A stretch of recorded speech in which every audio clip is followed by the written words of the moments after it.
My name is PK and welcome to இயற்கை மொழி. இன்னைக்கு வீடியோல தைப்பட்டத்தோட ஒரு ஸ்பெஷலான பிஞ்சு வெள்ளரிக்காய் எப்படி விதையிலிருந்து வளர்க்குறதுன்றதை பற்றி தான் பார்க்க போகிறோம். இந்த வெள்ளரிக்காய் நீங்கள் இப்போ ஆரம்பிக்கிறது ஒரு பர்ஃபெக்டான டைமிங். அண்ட் இந்த வீடியோவை நம்ம நாற்றுகள் பிரிக்கிறதுலேருந்து ஆரம்பிக்கலாம். கரெக்டாக இந்த விதைகள் விதைச்சு ஒரு 7 நாட்கள் ஆச்சு. இப்போ இதை நம்ம பிரிக் பண்ணி அதை இண்டிவிஜுவல் கப்புக்கு டிரான்ஸ்பிளான்ட் பண்ணுற டைம். குக்கம்பர் வளர்க்குறத பொறுத்த வரைக்கும் நீங்கள் அதை ஓரளவுக்கு வளர விட்டதுக்கு அப்புறமா தான் அதோட ஃபைனல் லொக்கேஷனில் டிரான்ஸ்பிளான்ட் பண்ணணும். எடுத்த உடனே நீங்கள் அப்படி பண்ணிடக்கூடாது. ஸோ நாற்றுகள் பிரிக்கிறப்ப முடிஞ்ச அளவுக்கு வேருக்கு எந்த ஒரு டேமேஜும் வராமல் பார்த்துக்கோங்க. அண்ட் நாற்றுகளை டிரான்ஸ்பிளான்ட் பண்ணுறதுக்கு ஒரு 4 இன்ச் கப்பில் நீங்கள் விதை கலவிக்கு என்ன ரெடி பண்ணீங்களோ அதையே நீங்கள் யூஸ் பண்ணி இந்த நாற்றுகளை டிரான்ஸ்பிளான்ட் பண்ணலாம்.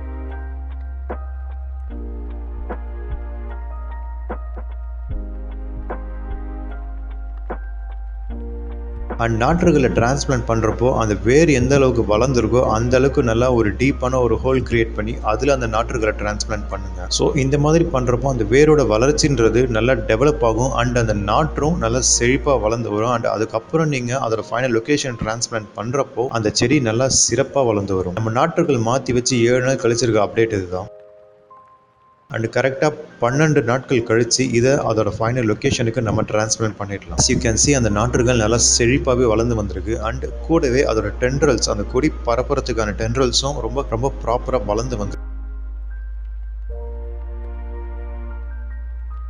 சில நேரங்களில் இந்த வெள்ளரிக்காய் நாற்றுகள் வளர்றப்போ இந்த மாதிரி உடஞ்சி போகிறதுக்கான சான்சஸ் இருக்குது. ஏன்னா அந்த வெள்ளரிக்காயோட நாற்றுன்றது ரொம்ப மெல்லிசாகவும் ரொம்ப லைட் வெயிட்டடாக இருக்கும். ஒரு சின்ன காற்று பட்டோன்னா அது உடஞ்சிடும். ஆனால் இது பெருசாக ஒரு ப்ராப்ளம் இல்லை. இதை நம்ம அப்படியே டிரான்ஸ்பிளான்ட் பண்ணாலும் அது நல்லாவே வளரும். அண்ட் இந்த செடிகளை வளர்க்க நான் 20 லிட்டர் பெயிண்ட் பக்கெட் தான் யூஸ் பண்ண போகிறேன். மண்கலவைக்கு முடிஞ்ச அளவுக்கு நல்லா செழிப்பான ஒரு மண்கலவை ரெடி பண்ணுங்க. நான் இதில் 40% தோட்ட மண், 40% உரக்கலவை, அப்புறம் 20% தேங்காய் நார் கழிவு தான் யூஸ் பண்ணியிருக்கேன். உரக்கலவைக்கு நான் மண்புழு உரம், மாட்டு எரு, அப்புறமா அந்த குப்பை கழிவுலேருந்து ரெடி பண்ண உரம், இது எல்லாத்தையும் தான் நான் கலந்து யூஸ் பண்ணியிருக்கேன். இன்கேஸ் உங்கள் நாற்றுகள் இந்த மாதிரி உடஞ்சிருந்தா அந்த உடஞ்ச பகுதி வரைக்கும் நல்லா ஆழமாக அந்த நாற்றுகளை மாற்றி வைங்க. அண்ட் மற்ற நாற்றுகளை நீங்கள் நார்மலாக நீங்கள் டிரான்ஸ்பிளான்ட் பண்ணுற மாதிரி பண்ணி வச்சிடலாம்.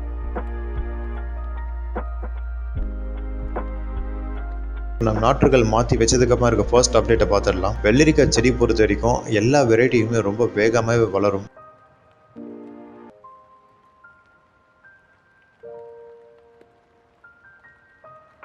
அண்ட் இப்போ 2வது அப்டேட் அப்போ ப்ரூனிங் பற்றி பார்த்துடலாம். நம்ம வெள்ளரிக்காவை ஒரு ஓப்பன் ஸ்பேஸ்லையோ தோட்டத்திலையோ வளர்க்க போகிறது கிடையாது. நம்ம மாடி தோட்டத்தில் தான் வளர்க்க போகிறோம். ஸோ அதுக்கு நம்ம அந்த செடியை ப்ரூன் பண்ணுறது ரொம்ப ரொம்ப இம்பார்ட்டன்ட். அந்த மெயின் ஸ்டெம்மை மட்டுமே விட்டுட்டு அந்த சைடில் எக்ஸ்ட்ராவாக வளரக்கூடிய கொடிகள் எல்லாத்தையும் நீங்கள் கட் பண்ணி எடுக்கிறது ரொம்ப ரொம்ப இம்பார்ட்டன்ட். இதனால அந்த செடி ஒரு சிங்கிள் லேண்டாக ரொம்ப ஆரோக்கியமாக ரொம்ப ஹெல்த்தியாக வளரும். இப்போ இதில் பூ அப்புறம் அந்த வெள்ளரி பழத்தோட டெவலப்மெண்ட்டை பற்றி பார்த்துடலாம். ஸோ கரெக்டாக அந்த செடி வளர ஆரம்பிச்சிருந்து ஒரு 45 நாட்களில் பூக்கள்லாம் பூக்க ஆரம்பிச்சிடும்.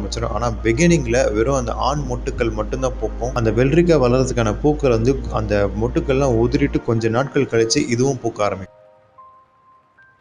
இப்போ அந்த வெள்ளரிக்காயோட வளர்ச்சியை நம்ம பார்த்துடலாம். மற்ற வெள்ளரிக்காய் வெரைட்டி மாதிரிலே இந்த பிஞ்சு வெள்ளரிக்காவும் பார்த்தீங்கன்னா நிறைய பிஞ்சுகள் வைக்கும். அண்ட் இந்த வெள்ளரிக்காய் நல்லா நீட்டமாகவே வளரக்கூடியது.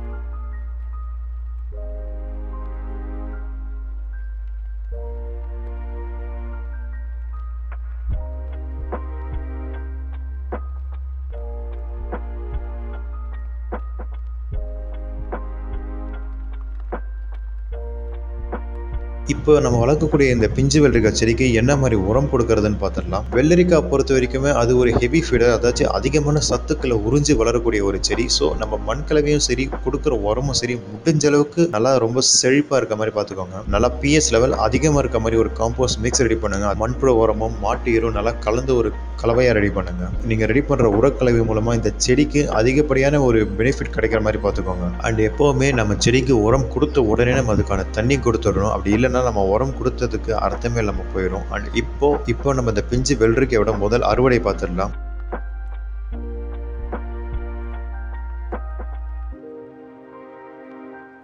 ஸோ இந்த வெள்ளரிக்காய் பொறுத்த வரைக்கும் அதை நீங்கள் ப்ரெஸ் பண்ணி பார்க்குறப்போ நல்லா சாஃப்டாக இருக்கணும். அந்த டைமில் அறுவடை பண்ணிவிடுங்க. கொஞ்சம் விட்டிங்கனாலும் அது முத்திடும். அப்போ சாப்பிட்றதுக்கே கொஞ்சம் கஷ்டமாக இருக்கும்.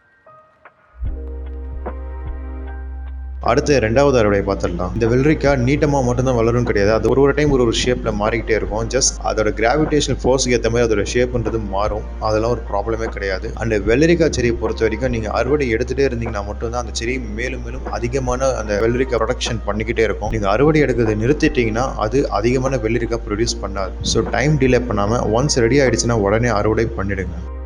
இப்போ நம்ம 2வது உரக்கலவையை சேர்க்கறத பற்றி பார்த்துடலாம். நான் ஜென்ரலாக செடி வளர்க்குறப்போ ஒரே ஒரு டைம் தான் உரம் கொடுக்கணுன்றதை பற்றி சஜஸ்ட் பண்ணுவேன். ஆனால் ஒரு சில செடிகள் தக்காளி அப்புறம் வெள்ளரிக்காய் பொறுத்த வரைக்கும் இது அதிகமான சத்துக்களை உறிஞ்சி வளரக்கூடிய ஒரு செடி. நான் ஆல்ரெடி சொல்லியிருக்கேன். ஸோ இதுக்கு ஒரு ஹை பெனிஃபிட்டிங் காம்போஸ்ட் ஆட் பண்ணுறது ரொம்ப இம்பார்ட்டன்ட். அண்ட் இந்த உரத்தை நீங்கள் 2லேருந்து 3 அறுவடை எடுத்ததுக்கு அப்புறமா நீங்கள் கொடுக்கலாம். ஏன்னா நம்ம அறுவடை எடுக்க எடுக்க வெள்ளரிக்காயில் அதிகமான பிஞ்சுகள் முளைச்சிக்கிட்டே இருக்கும். ஸோ அது வளர்த்துக்கு அதுக்கான சத்துக்கு நாம் உரம் கொடுக்கறது ஒரு நெசசரி. நல்ல ஒரு பவுண்டடான ஒரு காம்போஸ்ட் ரெடி பண்ணுங்க. ஃபார் எக்ஸாம்பிள் மண்புழு உரம், மாட்டு எரு, உலர்ந்த காஃபி தூள், அப்புறமா முட்டைத்தோல் பவுடர், இது எல்லாமே ஈஸியாக கிடைக்கக்கூடியது அண்ட் அதிகமான பெனிஃபிட்ஸும் கொடுக்கக்கூடிய ஒரு உரக்கலவை. 2வது டைம் உரம் கொடுக்குறப்போ நம்ம முக்கியமாக கவனிக்க வேண்டிய ஒரு விஷயம், அதோட வேறுன்றது அந்த செடியோட வேறுன்றது நல்லா படர்ந்துருக்கும். ஸோ அந்த வேரை டேமேஜ் பண்ணாத அளவுக்கு அதை நல்லா கிளறி விட்டு உடனே தண்ணி கொடுத்துருங்க. அண்ட் இப்போ லாஸ்ட்டாக நம்ம இந்த செடியில் வரக்கூடிய பூச்சி தாக்குதலை பற்றி பார்த்துடலாம்.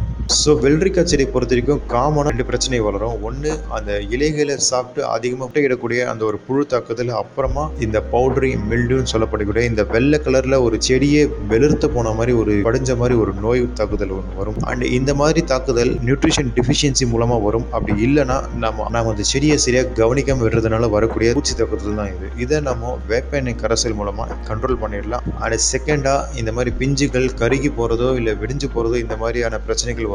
இதுக்கு காரணம் நம்ம செடிக்கு சரியான தண்ணி கொடுக்காம போறது ஒரு முக்கியமான காரணம். ஸோ இந்த மாதிரி விஷயங்களை மைண்டில் வச்சுட்டு நீங்கள் இந்த தைப்பட்டத்துக்கு இந்த பிஞ்சு வெள்ளரிக்காயை நீங்கள் தாராளமாக வளர்க்கலாம். ஒரு ஹை பெனிஃபிட் கொடுக்கக்கூடிய ஒரு செடி தான் இது. And that's it for the video. நம்ம அடுத்த இன்னொரு பார்க்கலாம். Let's stay connected to create a better environment and thank you by PK.